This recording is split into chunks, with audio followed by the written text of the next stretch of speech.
I am Jake Thompson, a man who served in the military, a mechanic with calloused hands. My life hasn't always been easy, but I always felt I could control everything, until Emily, my wife, began to change. It all started when she decided to go back to work. I can't say I liked it, but I respected Emily's decision. At first, it was just an office job at a small law firm, but then she was invited to join a larger law firm in the city.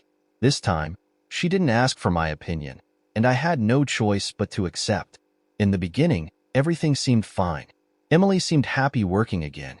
She got busier, but I didn't doubt it, thinking it was just the pressure of work.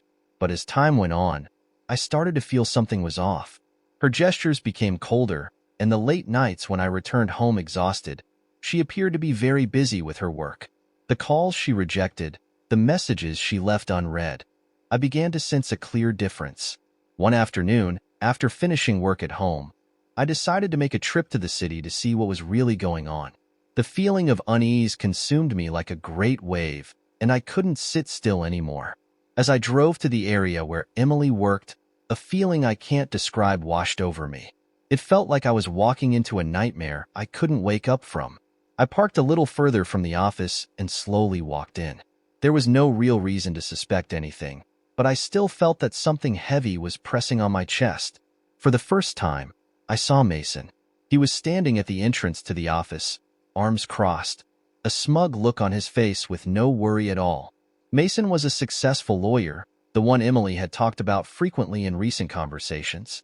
I didn't like him the first time I heard his name, but now I couldn't ignore the arrogance in his eyes. As I entered, I didn't see Emily at her desk as usual. I pretended to be a client and walked down the hallway, peeking into each office. Finally, I found them, Emily and Mason, sitting in a small meeting room. They were chatting casually, and their eyes exchanged more than words, a deeper connection. That feeling hit me like a punch to the stomach. Part of me wanted to walk in and confront both of them, but another part told me to turn around and not make a scene. However, I couldn't just stand outside and watch. I quietly approached them, trying not to draw attention. At that moment, Emily looked at me, and her gaze was no longer warm, but awkward, as if she had been caught red-handed. Mason still didn't show any signs of concern. He simply smirked, as if he knew I would be here. Emily quickly stood up, walking toward me, her hands trembling. "Jake, you don't understand," she said, her voice low, as if trying to hide a terrible truth. "Don't understand? Then how would you explain this?" I asked, my voice dry, unable to hide the anger. Mason stood up, clapped his hands twice, and confidently said, "Jake, don't make this harder than it needs to be. She's chosen me. I have nothing to hide from you." His words were like a slap to my face. The anger and hurt erupted within me like a raging fire. I wanted to lunge at him, but I restrained myself. This wasn't how I wanted to resolve this. I had learned that in situations like this, calmness was the most important thing. "Emily, didn't you think about our family? We have a daughter, and you do this behind my back?" I said, my voice starting to choke. She looked at me, and I could see tears rolling down her cheeks, but I couldn't feel any pity anymore. The betrayal was too great, too painful, for me to forgive. "Jake, you don't understand, but I've fallen in love with Mason." "I'm sorry," Emily said, her voice trailing off. "Love? You love him and betray me, betray our family." "No apology can change my mind," I replied coldly. Mason stood there, unaffected. He looked at me with unusual arrogance, as if everything was still under his control. I didn't know what to do next, but I felt numb, as if everything around me had stopped. Thoughts kept repeating in my head. What was I supposed to do? Everything had gone too far for me to turn back, and I felt myself sinking deeper into despair. I couldn't let this betrayal pass as a trivial matter. I had to make a decision, and that decision would be the final one of my life. My mouth was dry. Emily's words kept repeating in my head, but they no longer meant anything. "I love Mason," she had said, and I stared straight into her eyes, feeling the undeniable coldness. That was the end of everything I once knew. I thought we had overcome all the challenges in life, but now I realized I was wrong.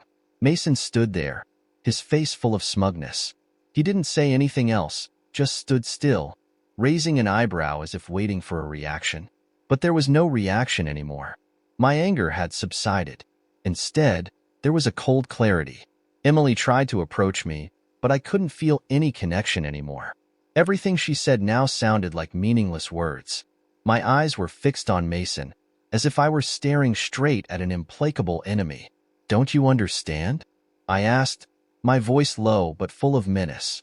"Don't you understand what's happening, Emily?" "Jake, I'm sorry, I don't know what to do," she replied, her voice choking. "You've already done it.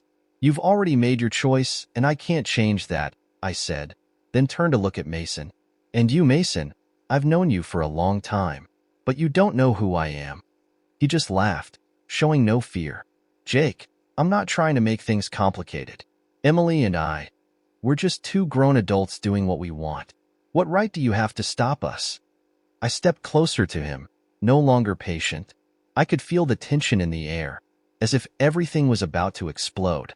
"You don't understand, Mason," I said. "You just don't understand."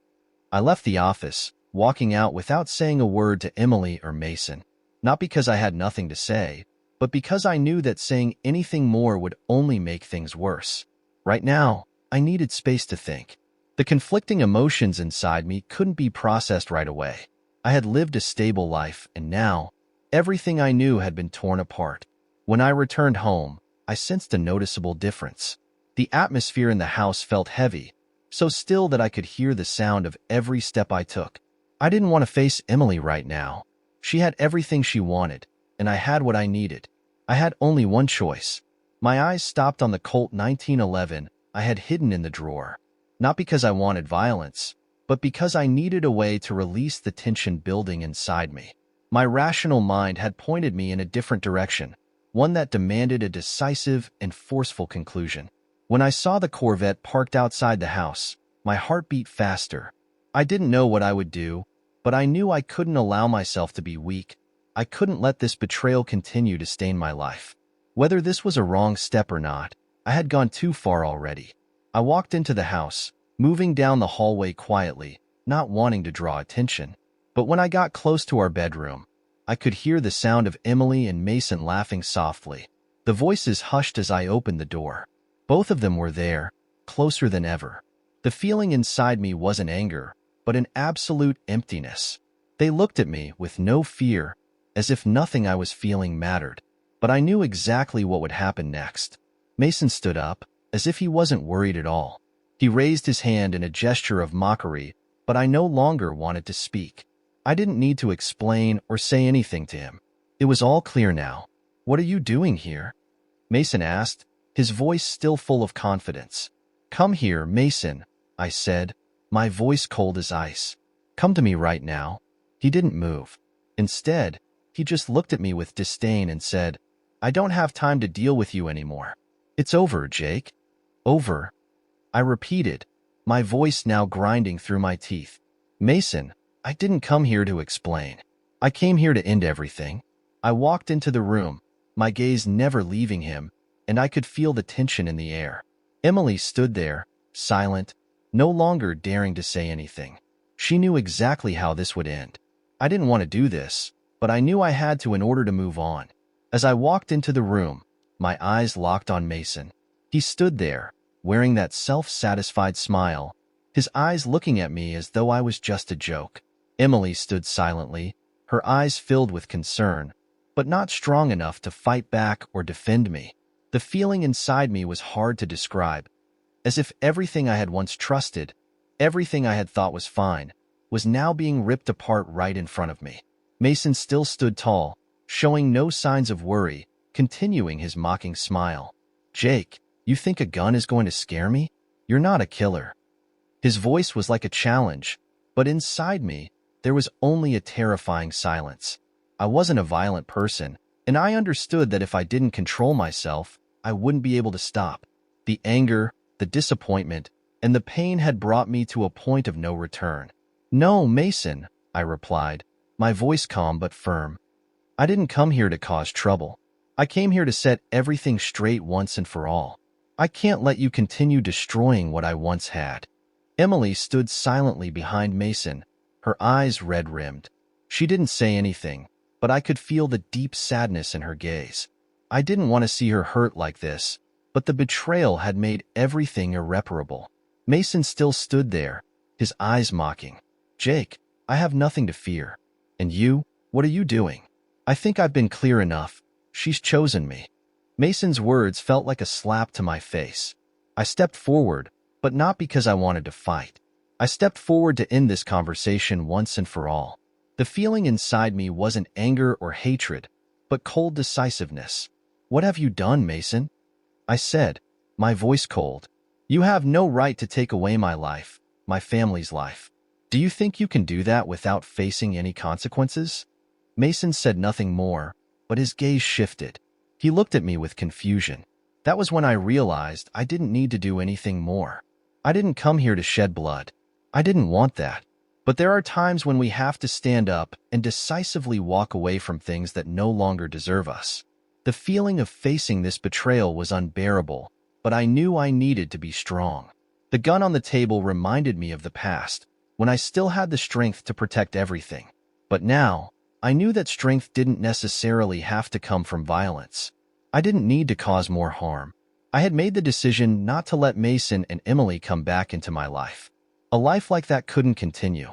I looked into Mason's eyes, and without hesitation, I said, "Remember, not everyone can live comfortably in betrayal. I've endured enough." Mason looked at me, his eyes filled with disappointment. But at this moment, he had no opportunity to change my decision. As I turned to walk away, I didn't feel regret. Although there was still pain in my heart from what had happened, I knew I had done the right thing. This story didn't end with revenge or bloodshed. It ended with me standing up and deciding to leave behind everything that had caused me pain. Mason didn't say anything more, just stood there, looking at me with a confused expression. I knew he couldn't understand. He had lived a life of power, easily getting everything he wanted. But now, he stood before me, unable to do anything but witness the end of a life he had pushed to its limits. Emily still stood there, her eyes empty, not daring to say a word. She knew everything had gone beyond control. We couldn't go back to what we had. Our relationship was permanently changed. There was no more trust, no more pure love. I looked back at Emily once more, and this time, I didn't see sadness or regret in her eyes. She knew clearly that all she could do now was leave. And I also knew that, no matter how many apologies she gave, it was already too late. I no longer felt the pain I had felt before. A numbness had settled over my mind. I couldn't keep living in this lie. I couldn't keep letting myself get caught up in the mess of people who no longer respected me. Looking at Mason one last time, I sighed, feeling like a part of me had been pulled out of my body. "I have nothing more to say to you. You've done enough." No response came, only silence. Mason turned around and walked out without saying a word. Both of us, he and I, knew that this conversation had ended. Emily stood there, silent, not daring to move. I walked over to the table, took the gun, and placed it back in the drawer where I had kept it for so long. It didn't need to be here anymore. I didn't need to use it to prove anything. What I had done today was enough. We both stood still, no one speaking.